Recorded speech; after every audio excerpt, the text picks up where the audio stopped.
What's up, guys? This is Frankie, and I wanted to talk about something that's been kind of a recurring topic in the short history of this YouTube channel, and that would be my eye condition.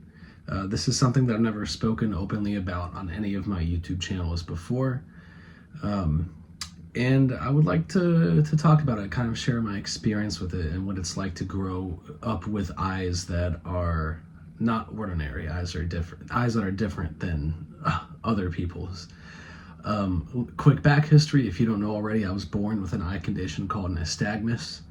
This eye condition means that my eyes are shaking around uncontrollably pretty much all of the time. Not only are my eyes shaking, I also have really poor vision because of this eye condition, meaning that I don't drive, can't really see faces, really bad at facial expressions. I don't recognize people many times. In addition to the shaking of my eyes, they are also not really centered as much as other people's eyes would be. I think maybe my right eye. See, if I do this, you can see that, I don't know. Let me show you really quickly, if in case it's difficult to see. Let me show you kind of what my eyes look like, so I can make them shaking around right now. Okay, so there's, along with the rest of the video, you'll see what my eyes kind of are looking like here. So let's talk about it. I'm going to start from the beginning of my life.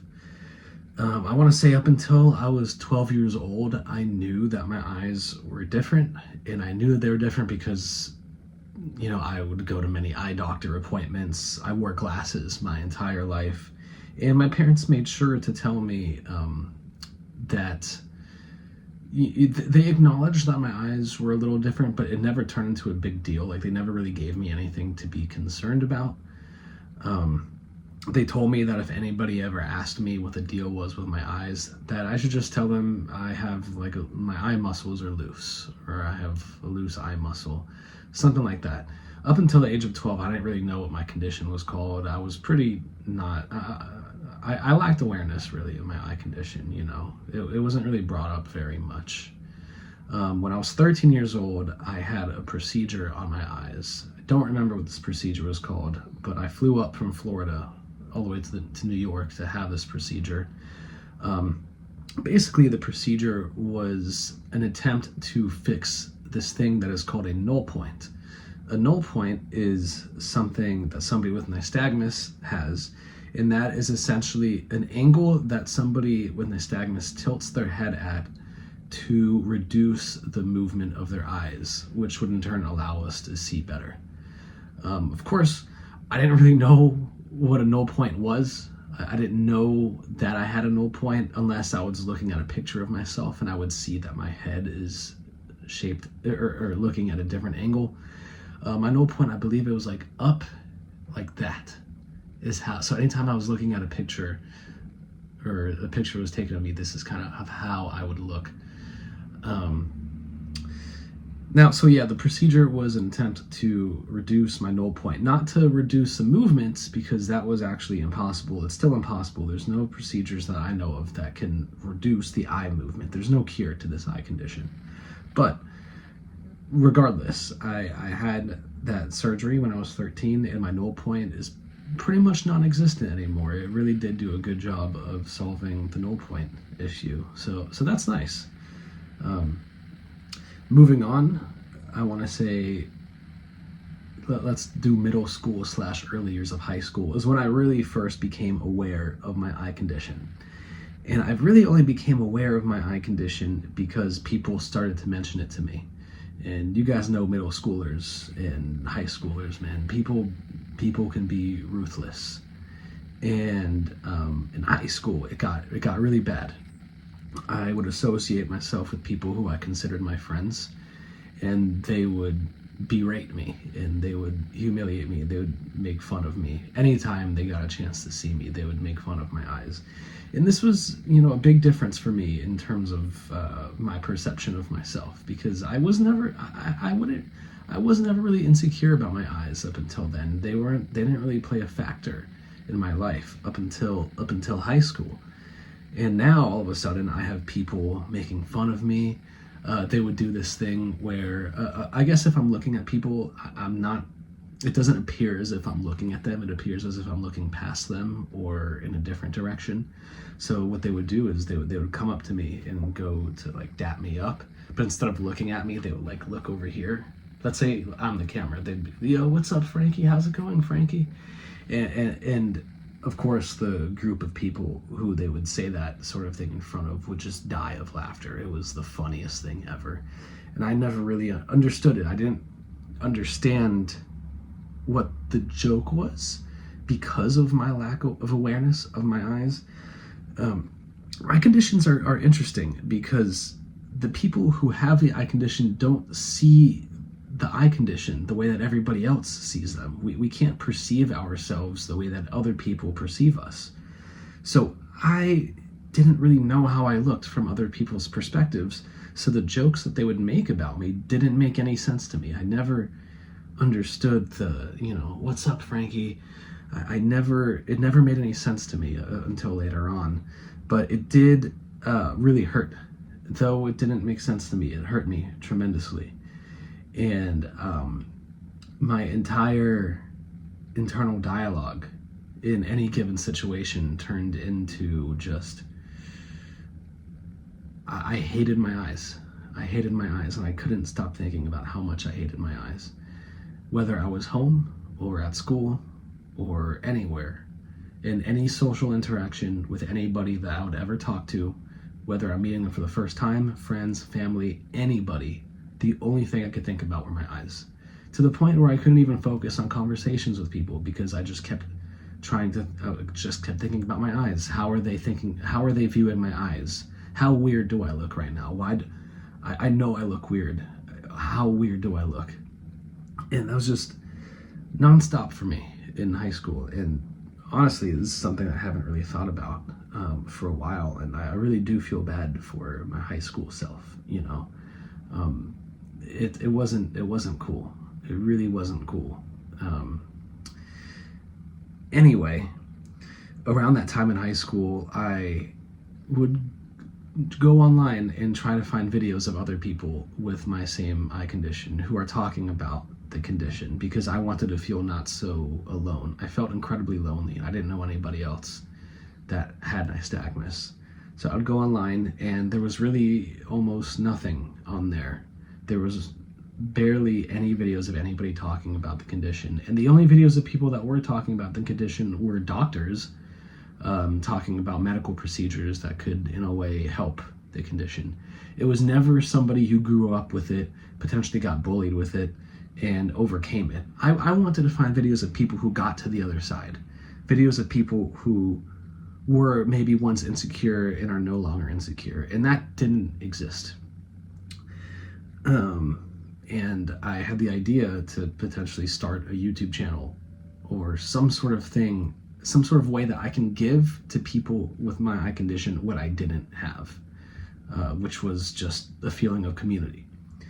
Fast forward until 2021, when I was 21 years old, I finally, after years of contemplation, I started a YouTube channel, started a podcast called the Dancing Eyes Podcast, where I interviewed other people with my eye condition.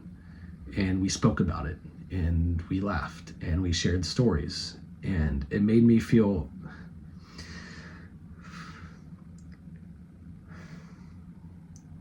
I can't believe I'm crying. It made me feel not so lonely. And it was a really big deal for me in my life. This podcast was a really big deal for me. And it was one of the best things that I've ever done for myself. Wow, I was not expecting that. I guess it's been a while since I've thought about the podcast. I did maybe 25 episodes. I interviewed about 25 different people, men and women, kids, adults. I interviewed parents of I interviewed parents of people with the condition. Parents that they find out about this eye condition, they find out that their kids got it, and they become really concerned. And they've never heard of it before, and they don't know what to do. They don't know how serious it is, and they're scared for the child, and they need help. And I was able to get an interview together with a bunch of parents of children with the condition, and it was beautiful, and they all shared their experiences together, and I got to host it.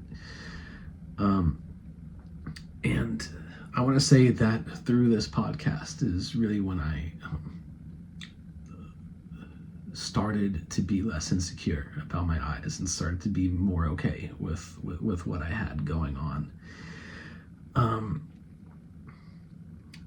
After the podcast, well, actually, towards the end of the podcast, I started performing stand-up comedy, and I started making jokes about my eyes.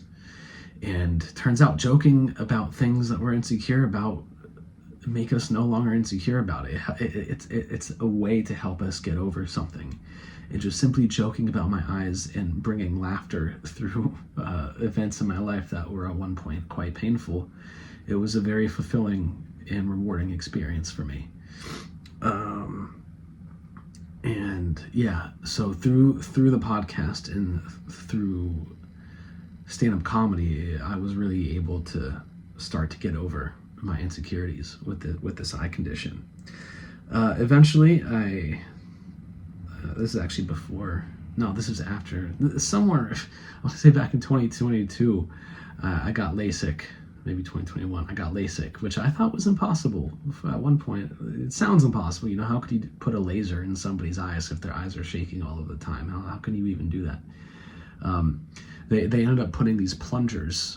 Well, I had a consultation, fun story. I had a consultation before the procedure, and they're like, we don't know if we can do this, but we can try.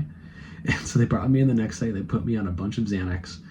And they're like, we're going to try one eye. And if we can do one eye, then we're going to finish the procedure. We're going to do the second eye. So I didn't even know that we can do the procedure until it was happening.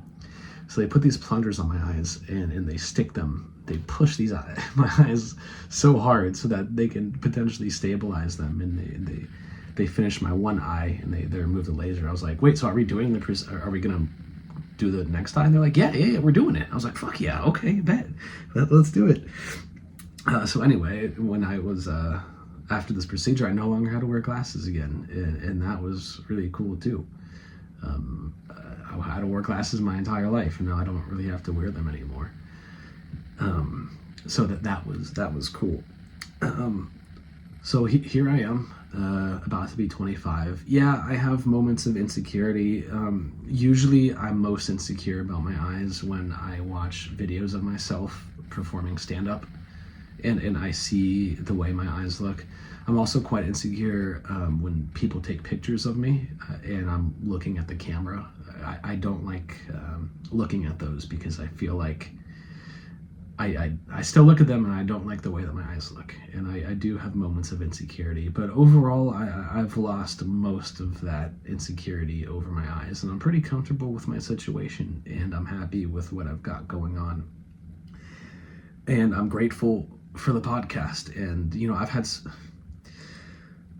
I've had so many people reach out to me because of the podcast and thank me for what I've done, and they've told me how helpful this podcast has been for them. And so if I had to go through years of tremendous bullying and insecurity to get over that and to create this podcast and bring joy to the world, whether it's that or through stand-up or through videos or whatever, I'm grateful for the experience. I'm just happy to be on the ride. So anyway, yeah, that's why. Did not expect to cry. Wow, it's been a little bit since I've cried. Anyway, yeah, so that's my experience with growing up with weird eyes. I hope you guys learned something or enjoyed the video. Yeah, thank you for watching.